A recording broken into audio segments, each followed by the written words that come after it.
하나님 말씀 봅니다. 신약 성경 마가복음 3장 봅니다. 57페이지입니다. 마가복음 3장입니다. 13절에서 19절까지 한 절씩 교독합니다. 또 산에 오르사 자기가 원하는 자들을 부르시니 나온지라.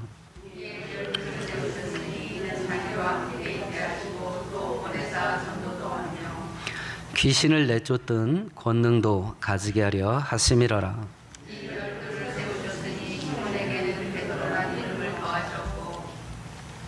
또 세베대의 아들 야고보와 야고보의 형제 요한이니 이둘에게는 보아너게 곧 우레 아들이란 이름을 더하셨으며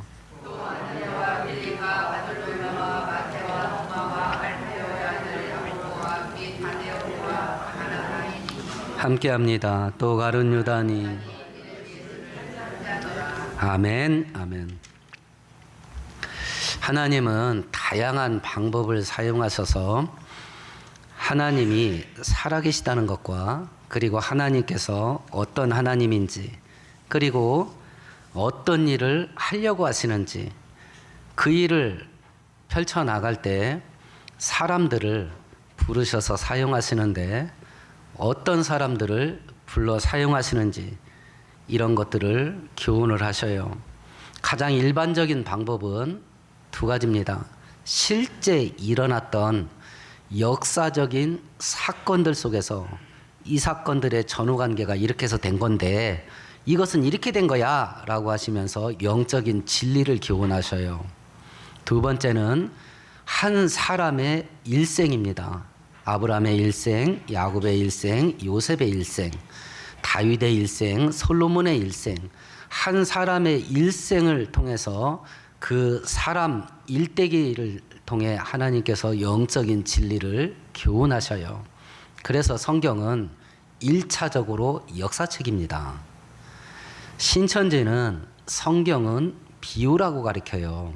성경에 비유가 있습니다. 그런데 신약 성경 사복음서에 집중되어 있고 성경 전체에 비추어 볼 때는 그 분량이 지극히 일부예요. 그러니까 이단들은 성경을 짜집기에 성경 전체는 거의 대부분이 역사예요. 실제 있었던 사건이고 실제 살았던 사람들의 일대기가 기록되어 있는 겁니다. 그걸 통해서 하나님께서 당신의 진리를 우리들에게 쉽게 교훈해 준 거죠. 학생들은 학교에서 과학을 배우니까 조금 알지도 모르겠습니다. 제가 요즘 우주와 천문학에 관심이 있어서 관련된 책들을 읽고 있는데 이걸 연구하는 학자들이 이건 이런 일은 왜 벌어지냐 그리고 연구를 합니다. 아, 이것 때문에 그렇다. 그럼 그 일은 왜 생겼냐? 그걸 연구하다 보니까 이것 때문에 그렇다 하고 계속 이 일이 왜 생겼냐고 질문을 던지면서 밟아 올라갑니다. 그러면 맨 마지막에 둘 중에 하나 질문에 과학자들이 딱 쓰게 돼요. 둘 중에 하나 서게 돼. 그러면 이렇게 작동하는 우주가 왜 생겼냐? 이 질문에 딱 도달합니다. 그러면 대답은 둘 중에 하나밖에 없어. 하나님을 인정하는 자는 창조론을 인정할 수밖에 없고 죽어도 그건 하기 싫다. 그럼 대답이 우연히 생겼다야. 그렇게 생기면 진화론으로 가는 겁니다. 이 두 개밖에 없어. 이 땅에서 발생되는 일들 가운데 또 하나님의 영역 가운데 과학적으로 증명이 안 되니 없다라고 하지만 성경은 실제 있었던 우주의 창조도 실제 있었던 역사적인 사건인데 인간이 과학적으로 증명하지 못하는 건 둘 중에 하나입니다. 첫 번째는 아직 그 증거를 발견하지 못했던지 과학이, 두 번째는 현재 인간이 갖고 있는 과학 기술이 거기까지 증명할 실력이 안 돼. 이 둘 중에 하나밖에 없어요. 과학적으로 증명이 안 되는 건 과학적으로 증거를 아직 못 찾았든지 아니면 인간의 과학적 기술 가지고 증명할 실력이 안 돼서 못해요.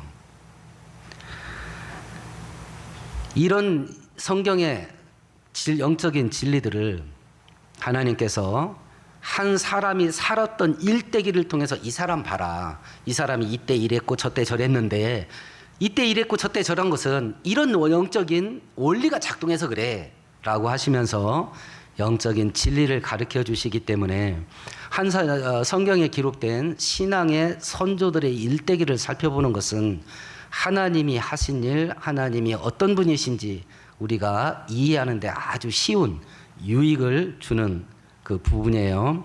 그래 앞으로 몇 주간 동안 예수께서 이 땅에서 3년 6개월 동안 구원자 사역을 하실 때 데리고 다니면서 훈련했던 12명의 사도들에 대해서 살펴보게 될 겁니다.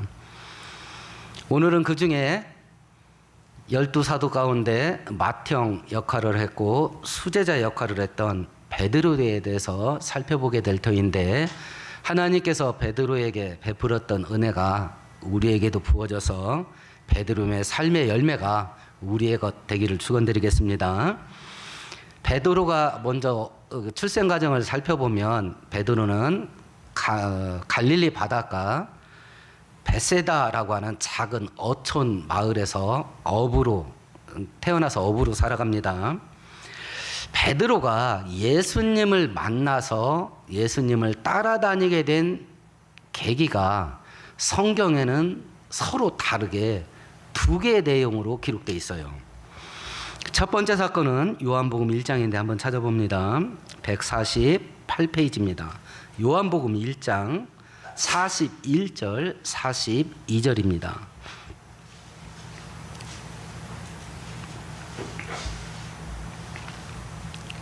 함께 같이 읽읍시다. 그가 먼저 자기의 형제 시몬을 찾아 말하되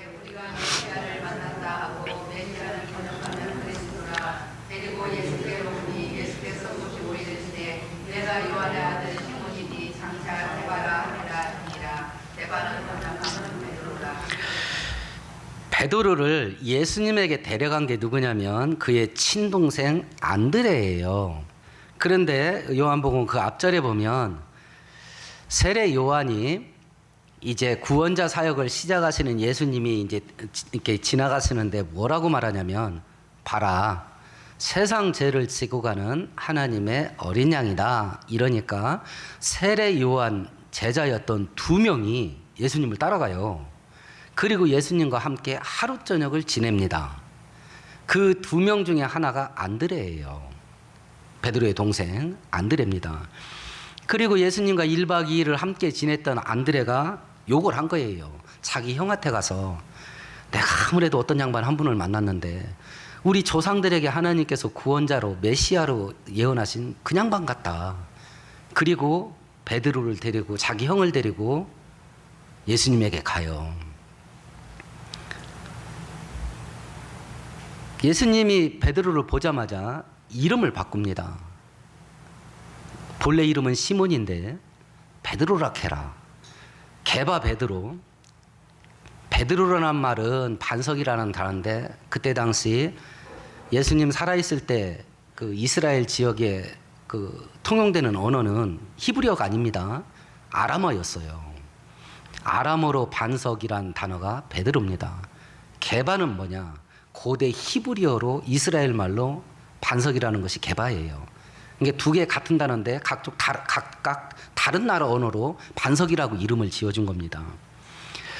이름이 바뀌는 거 굉장한, 성경에서 이름이 바뀌는 건 굉장한 의미가 있습니다.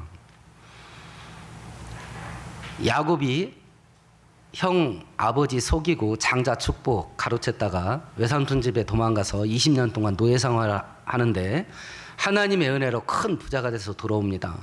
형이 그걸 알고 400명 군사를 이끌고 동생을 죽이려고 쫓아옵니다. 야곱은 뭐 오도 가도 못하는 겁니다.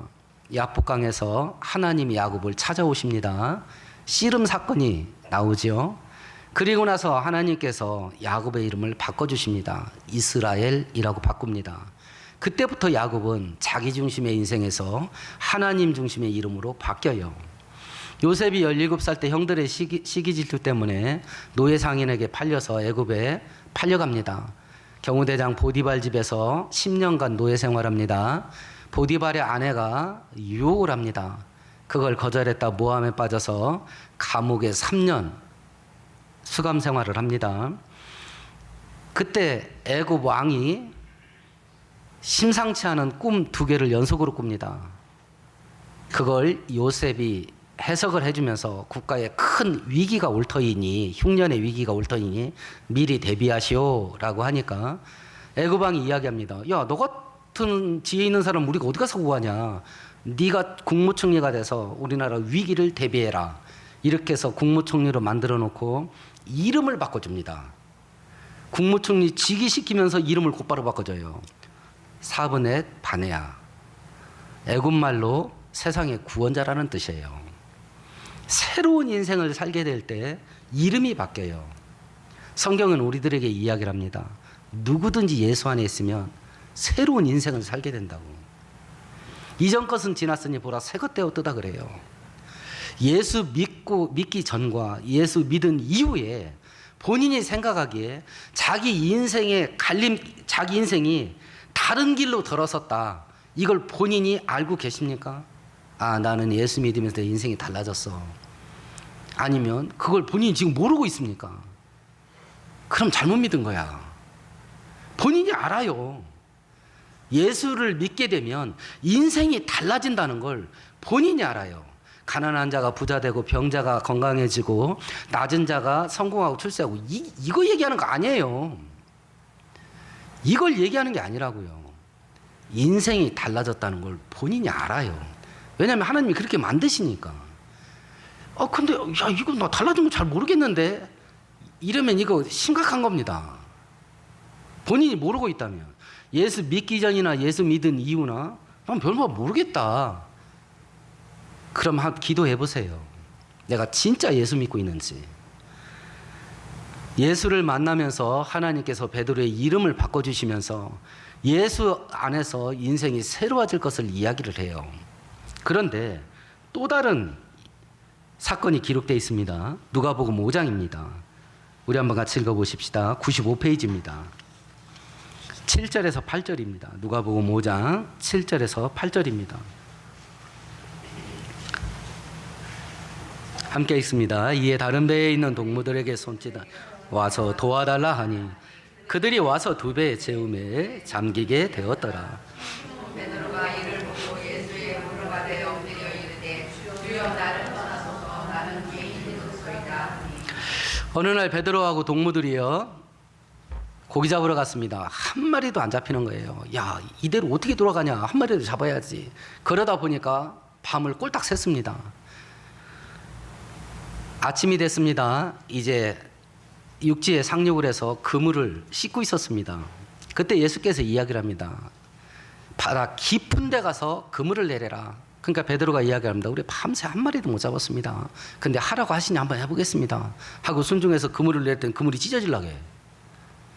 이걸 겪고 베드로가 저 양반은 예사뿐이 아니다. 그걸 알고 자기가 죄인임을 고백해요. 나를 떠나달라 그래요. 그리고 나서 이 사건이 있고서 11절에 보면 곧바로 베드로가 모든 것을 버려두고 예수를 따라가요. 자, 그러면 두 사건 중에 어떤 게 예수를 믿게 된 계기냐? 동생이 전도해서 예수를 만나고 이름을 바꾸었고, 이 사건은 고기 한 마리도 밤새도록 고기 한 마리도 못 잡았다가 예수님이 깊은 데서 그물을 내리라는 말 듣고 그물이 찢어질 정도로 고기 잡은 사건을 경험한 다음에 예수를 따라갔는데 둘 중에 어떤 게 맞냐? 성경에 이런 경우를 만나게 되면요, 특별히 열왕기 상하, 역대기 상하, 우리식으로 말하면 조선왕조실록입니다. 이스라엘의 왕들의 역대기인데 내용이 서로 다를 때가 있어요. 성경을 믿지 않는 자나 기독교를 공격하려고 하는 자들은 봐라, 내용이 다르지 않냐. 그러니까 성경은 하나님이 기록한 게 아니라 사람이 기록했기 때문에 내용이 서로 다른 게 있고 앞뒤가 안 맞는 게 있는 거다. 이렇게 성경을 공격합니다. 성경의 내용이 서로 다른 것이 있을 때는 그런 함정에 빠지지 마시고요. 모든 성경은 하나님이 선지자들을 사용하셔서 친히 기록하신 말씀으로 인정을 하고, 내용이 다를 때는 그걸 서로 반대된다 이해하지 마시고 보완된다, 이쪽에서 말하지 않는 것을 이쪽 성경이 보충해 준다, 이렇게 생각하시면 됩니다. 그러면 이 두 사건을 전부 다 하나님 말씀으로 인정을 하고 내용을 순서대로 나열을 해보는 거예요. 그러면 베드로가 예수를 믿게 된 계기가 첫 번째는 자기 동생 소개로 예수를 만났던 것 같아요. 그리고 곧바로 자기 집에 와서 어부 생활을 하는 겁니다. 그리고 이제 누가복음 5장 사건을 만난 거예요. 그리고부터는 이제 다 때려치고 본격적으로 예수님을 따라 나선 것. 이게 베드로가 예수를 만나서 예수를 믿게 된 과정이에요. 이것이. 그러면 예수께서 이런 과정을 통해서 특별히 오늘 3절, 14절 보면 예수님이 산에 올라가서서 12명을 따로 불러서 세웠다 그러는데 다른 복음서에 의하면 밤새도록 철야 기도하시고 12명을 세워요. 그러면 예수께서 12명을 선택할 때 철야 기도까지 하면서 12명을 뽑았는데 대체 이렇게 해서 뽑힌 12명은 어떤 사람이냐? 베드로가 어떤 사람이냐라고 하는 겁니다. 성경 한 구절 찾아보십시다. 사도행전 4장입니다. 192페이지입니다.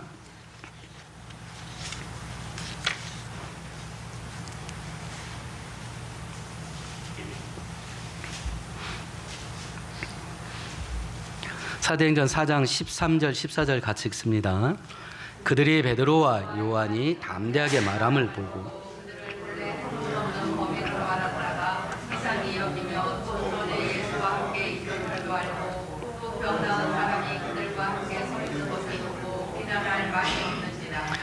사도행전 2장에 보면 숨어있던 제자들에게 성령의 불이 쏟아져 내립니다. 이제 제자들이 숨어있지 않고 담대하게 거리로 뛰어나가 전도를 합니다. 그 전도의 선봉장으로 선 게 베드로예요. 근데 베드로가 설교를 쭉 하는데 구약 성경 선지자들의 예언들을 계속 인용하면서 하나님께서 구약 선지자를 통해서 예언했던 일이 지금 이루어졌다 하고 막 쭉 이야기를 하는 겁니다. 지금 우리식으로 말하면 신학과 철학의 전문가가 된 거예요. 그러니까 그 얘기를 듣고 있던 구약 성경을 전체를 암송하고 있던 사람들이 바리새인들이었는데 그 바리새인들이 깜짝 놀랐어요. 아니 얘네들이 학문이 없는 무식한 놈들인데 어떻게 저렇게 구약 성경에 정통하고 말을 논리적으로 저렇게 할 수 있냐 하고 깜짝 놀랐어요. 그러면 베드로와 또 12명 제자들의 거의 대부분은 무식한 사람입니다. 저도 목사지만 그런 한계에 많이 부딪힙니다. 내가 뭔가가 없어서, 갖춘 게 없어서 일을 못하겠다. 우리는 이 함정에 빠집니다. 그런데 하나님은 그런 거에 구애받을 일이 없어요. 뭔가가 없어서 일이 안 되면 그 뭔가를 주면 되니까. 그러니까 우리는 하나님이 뭔가를 할 때는 뭔가를 할 수 있는 힘을 줄 줄 알고 아멘 하고 받아들이면 되거든요. 이게 안 되는 거야. 실상은 우리가 이게 안 돼서 일이 안 돼요. 이것이 안 돼서. 그리고 하나님께서 우리가 성경을 읽어보면 무언가를 주고 일을 하라고 한 적이 많지가 않아요. 심지어는 거의 없어요. 하라고 말을 하고 하기 시작하면 필요한 은혜들을 줘요. 필요한 능력을 주고. 근데 우리는 뭔가를 해야 될 일에 직면하게 되면 뭔가를 할 게 나한테 없어. 그럼 우리는 안 하거든요. 없으니까. 그래서 일이 안 돼요. 여기서 제가 말하는 일은 크고 위대한 일이에요. 그게 안 돼요. 그게. 제자들은 지금 특히 베드로는 누가 봐도 과거에 우리 한국에 천민 집단들이 있습니다. 천민 집단. 그 천민 집단 여러 부류가 있는데 그 중에 하나가 어부야. 그래서 어부를 뭐라고 지칭했어요? 뱃놈이라 그랬습니다. 똑같아요. 무식한 천민 집단 뱃놈이에요. 깜짝 놀랐어요. 구약을 딸딸 외우고 있는 신학자들이 제가 구약을 어떻게 저렇게 알고 있냐. 구약 성경을. 그리고 어떻게 저렇게 말을 하냐. 깜짝 놀랐습니다. 베드로는 학문 없는 무식한 자예요. 이런 사람을 택한 거예요, 예수님이. 두 번째는 성질이 됐다 급한 것 같습니다. 우리가 신약 성경을 읽어보면 꼭 문제는 누가 일으켜요? 베드로가 일으켜요. 예수님이 부활했습니다. 요한복음 20장에 보면 제자들 9명이 야 도망가자. 그래서 도망가서 고기잡이 합니다. 그때 예수께서 해변에서 제자들을 부릅니다. 배 안에 있는 다른 제자가 예수님이다 이러니까 베드로가 어떻게 하냐면 다이빙합니다. 그리고 헤엄쳐서 가요. 아니 배 타고 배가 지금 예수님께 가고 있는데 차 타고 지금 예수님께 가고 있는데 내려서 뛰어가. 화살을 쐈습니다. 못 기다려. 화살이 관역까지 갈 때까지. 내가 관역 뛰고 뛰어. 이런 체질이에요, 베드로가. 거기다가 다혈질입니다. 겟세마네 동산에서 예수님 체포될 때 생각해 보세요. 예수님이 체포될 때 가로막았던 유일한 사람이 있었습니다. 누구였죠? 베드로였습니다. 어떻게 하면서 가로막나요? 칼을 휘두르면서 가로막았어요. 그리고 대제사장 집의 하인이었던 말고라는 사람의 귀 하나를 떼어냅니다. 검의 달인인가 봐요. 어떻게 귀만 떼어낸대? 예수님께서 칼로 흥한 자는 칼로 망한다면서 떨어진 길을 주워서 껌 붙이듯이 톡 붙여줘요. 다혈질이에요. 단순합니다. 폭풍이 일어났는데 배가 침몰할 지경이에요. 예수님이 걸어서 옵니다. 베드로가 말합니다. 만일 주님이시면 나도 걷게 해주세요. 그러니까 예수께서 그러냐 그럼 나한테 걸어와라 그러니까 뛰어내렸습니다. 깊게 생각을 안 해. 그리고 예수께 걸어갑니다. 그리고 나중에 생각합니다. 내가 이 풍랑이 일어나는, 폭풍이 일어나는, 태풍이 부는 이 바다에 뛰어내리면 내가 어떻게 되지? 뛰어내린 다음에 생각해. 이러면 죽을 것 같은데. 그러니까 진짜 물속에 빠져들어가잖아요. 단순합니다. 그런데 또 기질이 또 배신자 기질이야. 최후의 만찬 때에 니네 중에 누군가 하나 나 하나 판다 이야기합니다. 그러면서 다른 제자들이 우리는 죽어도 예수님 배신 안 합니다. 특별히 베드로가 먼저 얘기했죠. 그러니까 예수께서 베드로를 지그시 보면서 네가 오늘 밤 닭 울기 전에 나 3번 모른다 갈 거다. 배신자 길이 있어요. 자, 그럼 이런 베드로의 특성을 똘똘 뭉쳐가지고 누구 하나에게, 한 사람에게 딱 쏟아 부어보세요. 이런 성격의 사람 상종할래요 안 할래요? 이런 성격의 사람 상종할 거예요 안 할 거예요? 틈만 나면 등에다 칼 꽂아. 틈만 나면 배신해. 이거 얼마나 혈기가 많은지 뒤집어 버려. 이런 사람 가까이 할래요 안 할래요? 이런 사람이 정상적인 사회생활 할 수 있을 것 같아요 없을 것 같아요? 이런 사람 부른 거예요. 다시 말해서 하나님은 무언가 큰 일을 할 만한 싸가지가 있는 사람을 선택하셔서 큰 일을 시키는 게 아닙니다. 이런 베드로가 어떻게 되냐면, 어떻게 변화되냐면 성경 한 구절 찾아볼까요? 베드로전서 2장 봅니다. 379페이지입니다. 신약성경 379페이지 베드로전서 2장입니다. 11절 12절입니다. 같이 읽어보십시다. 사랑하는 자들아 거류민과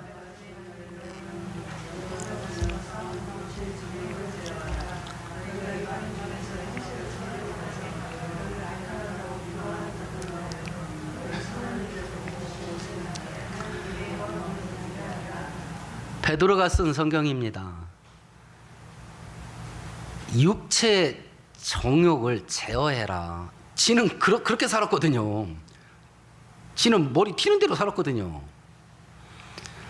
머리에 뭔 생각이 떠오르면 금방 말하든지, 내가 죽어도 예수님 부인하지 않습니다. 머리가 생각이 떠오르면 즉시 행동에 옮겨버려. 뛰어내려버려 그냥. 태풍이 는 바다에도. 그런 베드로가 육체 정욕대로 살지 마라. 네 승질대로 살지 마라. 하고 싶은 대로 하면서 살지 마라.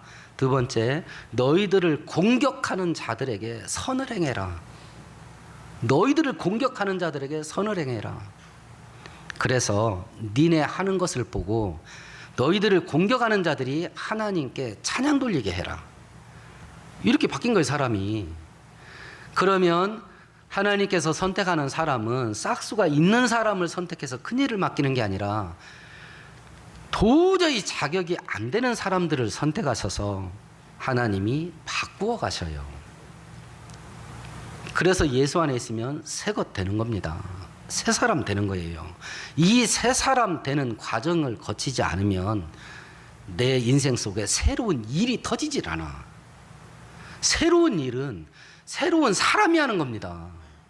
새로운 사람이. 그래서 하나님은 사람 바꾸는 일을 먼저 하시는 거예요. 사람 바꾸는 일. 갈라디아에서 보면 성령의 9가지 열매가 나와요. 9가지 열매가. 근데 그 9가지 열매의 특징을 가만히 보면 기능이 없어. 기능, 어떤 기술, 실력, 재능 이런 것이 특출나는 거 이런 게 하나도 없습니다. 성령의 9가지 연 전부 다 성품이에요. 성품. 자, 우리가 예수를 믿으면 성령 하나님 우리 속에 쑥 들어와요. 그러면 우리 속에 들어오면 성령님께서 내 인생을 막 만들어 갈 겁니다. 막 반죽을 하셔서 만들어 갈 거예요.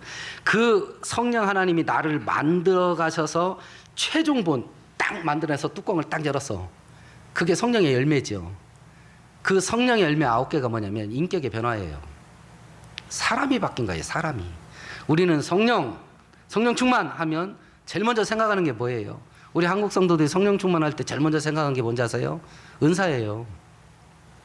은사야. 능력이야, 능력. 그러니까 사람이 되지도 않는데 성령의 은사를 받으니까 성령의 칼을 붙잡고 막 휘둘러 버리는 거야. 그거 휘둘러 사람이 아니야, 이 사람이. 근데 휘둘러 버려. 그러니까 한국 교회가 난리가 났잖아요. 난리가 났잖아. 근데 성령께서 진짜 심혈을 기울여서 나한테 하고 싶은 게 뭐냐면 나 사람 바꾸는 거예요. 특별히 성품을 바꾸는 거예요. 성품을 바꾸는 거. 그걸 지금 하나님이 하신 거예요. 그 사람들이 새 일을 하는 겁니다. 그 사람들이. 여러분 닉 부이치치라는 사람 혹시 알는지 모르겠네요. 팔다리 없이 태어났죠. 기형으로 태어났습니다. 그래서 본인도 여러 번 자살을 시도하다가 예수를 믿게 되고 이제 전 세계 다니면서 간증하면서 선교하는 사람인데 이 사람이 자기 선교팀에 있는 빅터 막스라는 사람을 소개를 하더라고요. 이 사람이 맡은 분야는 그 교도소 그리고 범죄자, 비행 청소년, 마약 중독자 요런 사람 전도하는데 이 사람이 특화됐어. 아주 달인이야, 달인. 근데 이 막스라는 사람이 태어나기도 전에 부모가 이혼을 해요. 아버지가 마약 거래상이었고 매춘업을 하면은 포주였습니다. 엄마는 6번 이혼하고 결혼을 반복해요. 얘가 제정신으로 살았겠어요? 고등학교 졸업할 때까지 17번 이사를 다니고 학교를 14번 전학을 다녔답니다. 얘가 어린 나이에 막 정신이 무너졌어. 그러니까 본인이 그 폭력 비행 청소년으로 자라나요. 그러니까 막 안에서 막 화가 막 끓어오르는데 분노가 끓어오르는데 이걸 얘가 절제를 못하겠어. 그래서 막스가 선택한 게 뭐냐면 군기가 아주 빡센 특수부대 가서 그 강한 군기 규율에 얽매이게 되면 이게 잡힐지도 모르겠다 이렇게 생각을 하고 해병대 입대를 해요. 근데 그 생각 맞아 떨어졌어. 이 군기가 센 데 가니까 자기 마음대로 하지를 못하는 거야. 거기에 막 옥죄이게 되니까. 그래서 이 사람이 거기서 정서적인 안정을 찾아요. 해병대 안에서. 근데 무술에 얼마나 뛰어난지 다른 특수부대 그 무술 교관으로 이 사람이 이제 임명이 되는데요. 그러고 있을 때 몇 년 동안 오랜 세월 동안 인연 끊고 살았던 친아버지가 뜬금없이 편지를 보낸 거예요. 그리고 자기가 읽어보니까 그 진짜인 것 같아. 자기의 잘못을 막 쭉 설명을 하면서 용서해달라는 편지를 보낸 거야, 자기한테. 근데 자기가 읽어보니까 이게 진짜인 것 같은 거야. 그러면서 아버지가 네가 믿지는 않겠지만 내가 예수를 믿게 되었고 새 사람 됐다. 그리고 너를 꼭 보고 싶다. 이렇게 편지를 보낸 거예요. 그러니까 이 막스가 자기 아버지 보고 싶은 게 아니라 바뀐 걸 보고 싶으러 아버지를 찾아가요. 휴가를 내가지고.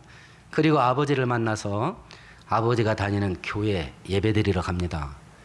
근데 예배 드리지도 않았는데 자리에 딱 앉자마자 하나님을 인격적으로 만나요. 이 막스가. 그리고 곧바로 제대합니다. 곧바로 제대를 해서 하나님께 선교하는 일에 평생 쓰겠다고 헌신하겠다고 결심을 해서 이 선교팀에 들어온 거예요. 자기가 그렇게 살았잖아요. 전과자로, 폭력범으로, 마약으로. 그러니까 이런 사람 만나면 막 전도가 술술 되는 거야. 내가 돈 문제 때문에 힘들어요. 그런데 삼성 이재용 씨가 나한테 힘내세요. 뭐 좋은 일이지 않겠습니까? 위로가 되겠습니까? 돈 많은 사람이 나 돈 걱정하는데 이런 말 하면 위로가 안 되지. 근데 탈북자가 이런 거 갖고 뭘 그래요. 이런 어려움은 어려움도 아닙니다. 그러면서 자기 얘기를 쭉 했다고 쳐보세요. 부끄러울 겁니다. 이런 거 가지고 못 살겠다고 아우성치는 우리가 부끄러울 거예요. 그 사람들은 지옥에서 살았는데. 그래서 수많은 전과자들, 마약 중독자들을 복음화 시키는데 쓰임 받아요.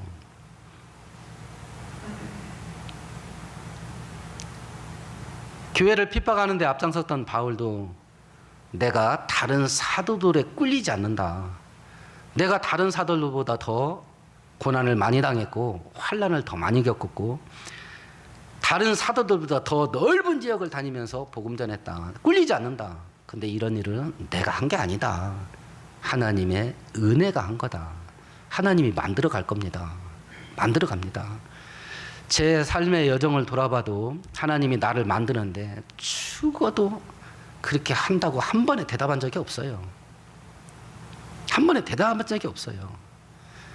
하나님이 이 방향으로 내 인생을 꺾어가려고 하는 것 같다. 이걸 제가 알아요. 한 번도 한 방에 아멘 한 적이 없다니까.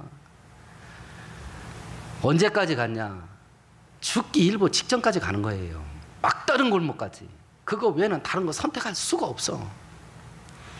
개척할 때도요. 제가 먼저 섬겼던 담임 목사님이 졸지에 저를 잘라주시는 바람에 제가 어디 오갈 데가 없었어. 그러면서도 제가 두 가지는 제외해달라고 그랬어요. 하나는 선교사, 하나는 개척. 이러니 되냐고 이게. 한 번도 한 번에 아멘 한 적이 없어요. 그렇게 되면 어떻게 되냐면 인생을 돌아야 돼. 여기에서 뭐가 생기냐면 그 귀한 세월이 어장나. 세월이 사라져. 세월이. 그러면 제자리 딱 와서 아멘 하고 순종하려고 보니까 그거 할 수 있는 나이가 지났어. 그거 할 수 있는 나이가 지난 경우가 허다했다니까요. 이렇게 지금까지 사는 거예요. 근데 하나님은 바꾸셔요. 그래서 우리가 하나님께 내 인생을 맡기기만 하면 뭐가 돼도 됩니다. 하나님이 만드셔서 됩니다. 이 베드로 이런 성격에 이런 사람 상종하고 싶겠냐고요. 근데 하나님이 바꾸시면 됩니다. 이렇게 바뀐 베드로를 하나님이 어떻게 사용하시냐면 우리 성경 한 구절 찾아보십시다. 마태복음 16장 찾아보십시다.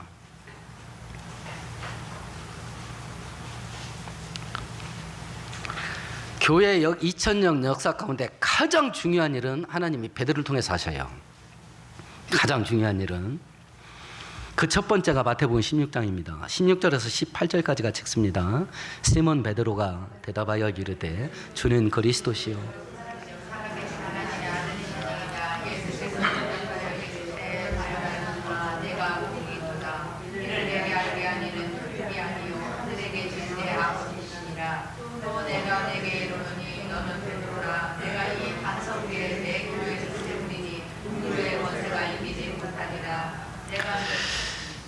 예수께서 제자들한테 물어봤습니다. 야야 내가 누구냐? 그러니까 베드로가 주는 그리스도시요 살아계신 하나님의 아들입니다. 이렇게 이야기를 했습니다.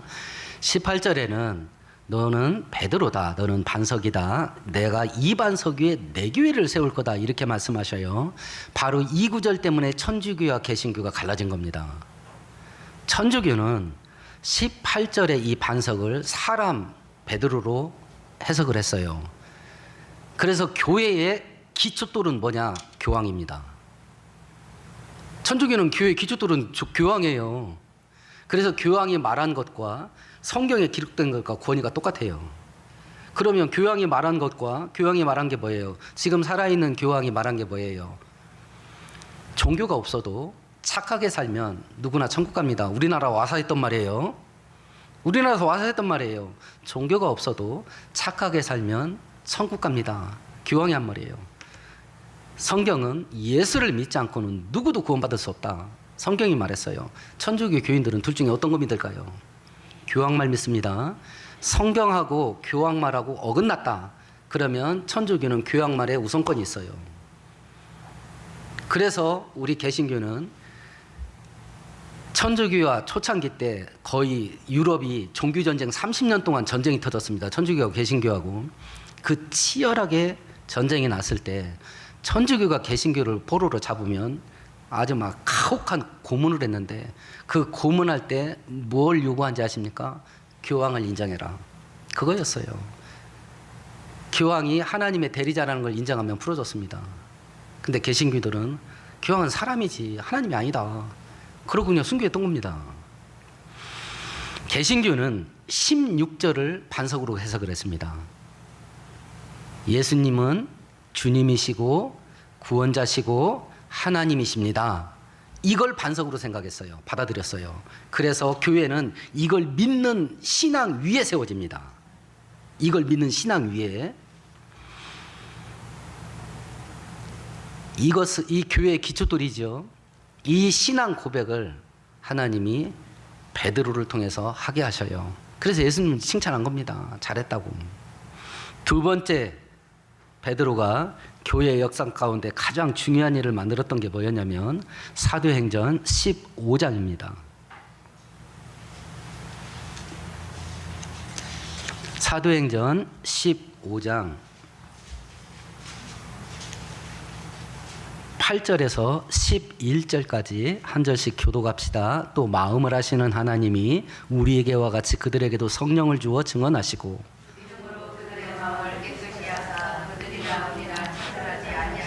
그런데 지금 너희가 어찌하여 하나님을 시험하여 우리 조상과 우리도 능히 매지 못했던 멍에를 제자들의 목에 두려느냐. 그러나 우리는 그들이 우리와 동일하게 주 예수의 은혜로 구원받은 줄을 믿노라 합니다. 사도행전 15장은요 제1차 전 세계 기독교 총회의 사건을 기록한 겁니다. 이제 복음이 이방인들에게도 전해졌습니다. 이방인들이 예수를 믿고 교회로 들어와서 함께 신앙생활을 합니다. 그런데 구약 시대에 살았던 전통을 아직도 갖고 있는 유대인들이 이방인들에게 뭐라고 말했냐면, 구원받으려면 예수도 믿고 구약 시대 율법도 지켜야 된다, 이렇게 가르쳤던 겁니다. 그러니까 이방인들이 이게 이해가 안 되는 거예요, 그걸. 그래서 예루살렘 12사도들에게 편지를 보낸 거예요. 야, 지금 유대인들이 우리한테 이렇게 해야 된다고 가르친다. 어떻게 해야 되냐, 이거 교통정리 좀 해줘라 라고 했을 때 그 총회에서 베드로가 교통정리한 거예요. 율법 지키는 건 우리 조상들도 못한 거다. 그리고 그것 가지고 우리가 구원에 이르지 못한다. 그런데 그걸 왜 이방인들한테 지키라고 그러냐. 우리가 구원받는 건 예수를 믿음으로만 구원받는다 하고 딱 교통정리 해버린 거예요. 자, 이제 신앙 생활 그리고 구원의 조건, 요걸 점검해 보십시다. 신천지는 뭐 해야 구원받아요? 혹시 들은 적 있나요? 전도해야 됩니다. 거기는 신천지는 전도해야 구원받아요. 구원받는 조건은 딱 하나밖에 없어요. 예수를 믿는 것, 그거 외에는 어떤 것도 없습니다. 그러니까 구원받을 때 예수 믿는 것 말고 이것도 해야 돼, 이것도 해야 되는 거 다 전부 다 이단이야. 어느 정도로 이걸 믿어야 되냐면, 그러면 평생 나쁜 짓 하고 예수만 믿는다고 구원받는 게 맞냐? 이 소리 들을 정도로 믿어야 돼. 그게 맞습니다.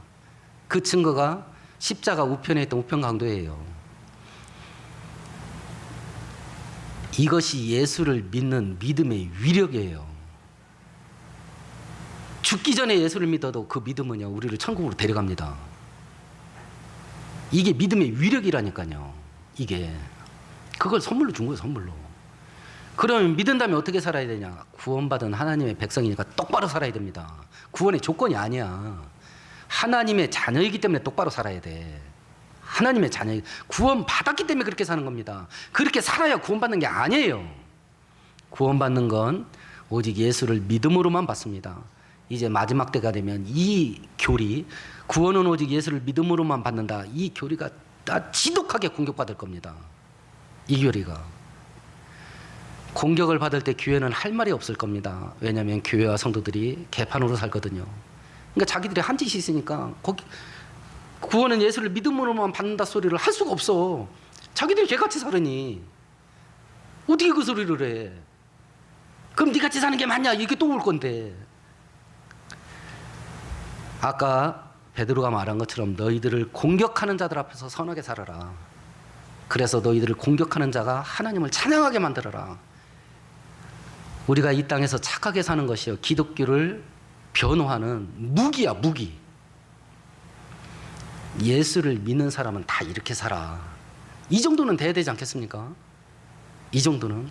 베드로가 이런 싹수가 있어서 이렇게 된 게 아니에요. 베드로도 지 하고 싶은 대로 하던 사람입니다. 근데 하나님의 손길이 만들어 가는 거예요. 만들어 가는 거. 교회의 주춧돌되는 신앙 고백과 어떻게 하나님의 백성이 되고 죄를 용서받을 수 있는가 구원받는 원리, 오직 예수를 믿음으로만 받는다. 이 원리를 베드로를 통해서 세우게 하셔요. 그러니까 크고 위대하게 쓰임 받은 거죠. 성경엔 기록되어 있지 않습니다. 세 가지가 초대교회로부터 전설처럼 내려오는데요. 베드로와 닭울음소리입니다. 어디 가든지 설교하다가도 예배를 드리다가도 여행을 하다가도 닭울음소리만 들으면 베드로는 우느라고 뭘 못했대. 그 자리에 주저앉아서 통곡을 했답니다. 죽을 때까지. 두 번째는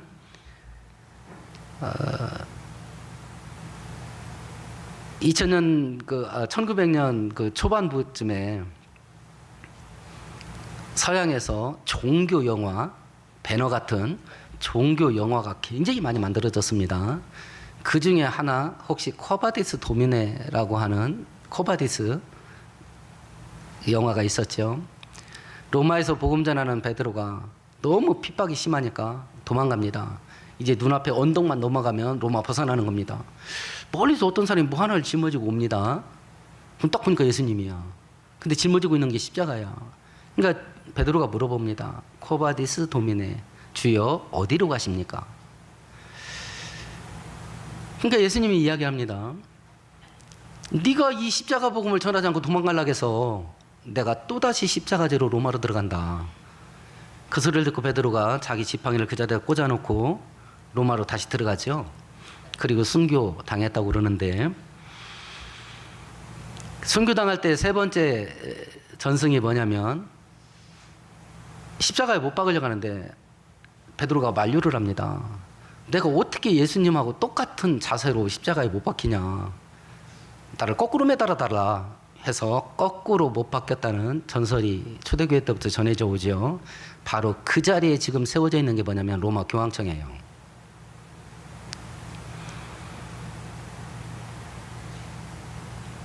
하나님이 우리를 통해서 하시려고 하는 것은요, 여러분 마음 속에 나와 내 자식들 부자 돼서 잘 먹고 편하게 즐기면서 살자.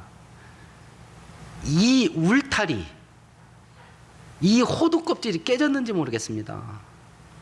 자기 인생 영역 밖으로 믿음이 확장되지를 않아. 하나님이 나 하나 잘 먹고 잘 살으라고 나 구원한 거 아니에요. 하나님은 세상을 변화시키는데 나를 쓰고 싶었던 겁니다. 우리는 세상이 바뀌려면 혁명이 일어나야 된다고 생각해요. 요즘 젊은 청년들이 조선을 빠져나간다 해서 헬조선이라고 해서 막 어떻게든지 대한민국을 빠져나갈 수만 있으면 다른 나라 가서 살고 싶다 이렇게 이야기를 합니다. 그런 세상을 뒤집으려면 혁명이 일어나야죠. 근데 성경은 세상을 뒤집는 건 하나님의 은혜고, 하나님은 자격 없는 성도들을 부르셔서 그 일을 하게 하고 싶은 거예요. 그럼 생각해 보십시다. 하나님의 은혜를 바깥으로 흘려 보내는 일을 하려면 내 창고가 차야 되겠어요? 비어야 되겠어요? 오늘날 현대 기독교인들이 이걸 이해를 못하는 거야. 하나님의 축복을 바깥으로 흘려 보내려면 내 창고는 가득 차야지. 하나님의 은혜를 바깥으로 흘려 보내려면 내 밥그릇은 차야 될 거 아니에요. 하나님 그렇게 하시거든요. 근데 내 생각이 거기까지 안 나가. 그냥 오로지 내 집안 사는 거야. 돈도 시간도 자기의 열정도 뭐든지 다 나와 내 자식들 잘 먹고 잘 사는 거. 이거 외에는 관심이 없어. 이거 외에는. 지금 축복받고 싶은 목적도 나와 내 자식들 잘 사는 거죠. 그럼 어떻게 줘 이걸? 돈 버는 목적이 나는 하나님께 헌금 많이 하기 위해서 돈 많이 벌어야 됩니다. 이게 돈 버는 목적이면 안 됩니까? 이게 돈 버는 목적이면 안 되겠어요? 나와 내 자식이 성공하고 출세해야 될 이유는 높은 자리에 올라가서 하나님이 기뻐하는 일을 힘있게 하고 싶기 때문입니다. 이게 출세의 목적이 되면 안 되겠습니까? 이게 성공의 목적이면 안 되겠습니까? 하나님이 누군가는 세상을 바꾸는 일에 큰 돌을 올려놓은 일에 쓸 겁니다. 그리고 누군가는 후미진 곳에서 표시도 안 나게 작은 조약돌 하나 얹어놓는 일을 하면서 살 수도 있습니다. 근데 거대한 바위 덩어리와 작은 조약들이 모여서 세상을 변화시키는 길이 뚫리는 겁니다. 그건 전적으로 하나님이 정하실 것이고요. 나는 단지 하나님이 아버지시니까 큰 덩어리로 쓰임받고 싶으면 기도하는 겁니다. 부자도 큰 부자, 출세를 해도 큰 출세, 재능을 가져도 출중한 재능, 기도하는 겁니다. 주시면 그렇게 쓰는 것이고, 아니면 이처지 이 형편 따라서 조약돌 하나 올리는 일에 내 인생을 쓰는 겁니다. 그때 우리는 하나님을 직접적으로 경험하게 될 겁니다. 하나님이 나를 사용하셔서 얼마나 큰 일을 하고 싶은지 오늘 말씀 생각하시면서 우리 함께 통성으로 기도하십시다.